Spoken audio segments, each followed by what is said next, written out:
हवाओं का रुख बदल रहा है। जब कांग्रेस ने बंगाल की सभी 294 सीटों पर लड़कर भाजपा की राह आसान की, तब किसी ने उंगली नहीं उठाई। लेकिन अब जब मजलिस ने कमर कसी है, तो सेक्युलरिज्म के इन ठेकेदारों के पेट में दर्द क्यों हो रहा है? क्या मजलिस का बंगाल में आना तुम्हारी दुकान बंद कर देगा?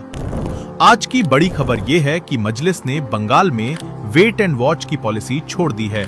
बैरकपुर से लेकर मुर्शिदाबाद तक अब पतंग उड़ने के लिए तैयार है। हुमायूं कबीर के साथ गठबंधन टूटा और मजलिस ने साफ कर दिया कि बंगाल का मुसलमान अब किसी की बैसाखी नहीं बनेगा।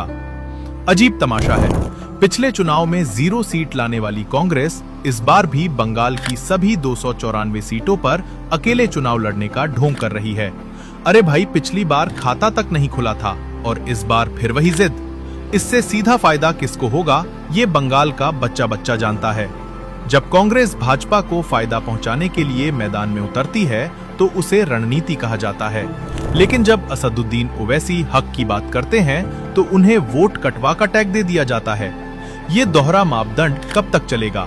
क्या मुर्शिदाबाद और मालदा के गरीब मुसलमानों ने सिर्फ दूसरों को जिताने का ठेका ले रखा है? सच तो ये है कि पिछले कई दशकों से सेक्युलर पार्टियों ने बंगाल के मुसलमानों को सिर्फ डरा कर वोट लिया है। शिक्षा, स्वास्थ्य और नौकरियों के नाम पर मिला तो सिर्फ खामोश सांत्वना। लेकिन अब हिसाब होगा। 2026 का ये चुनाव सिर्फ सत्ता का नहीं बल्कि वजूद की लड़ाई है। सुन लो, पतंग अब उड़ चुकी है और इस बार पेच सिर्फ सियासत से नहीं, हक की ताकत से काटे जाएंगे। गुलामी की बात नहीं होगी, अब भी कहीं मांगा जाएगा, अब हक लिया जाएगा। क्या आपको लगता है कि मजलिस का अकेले लड़ना बंगाल की राजनीति बदल देगा?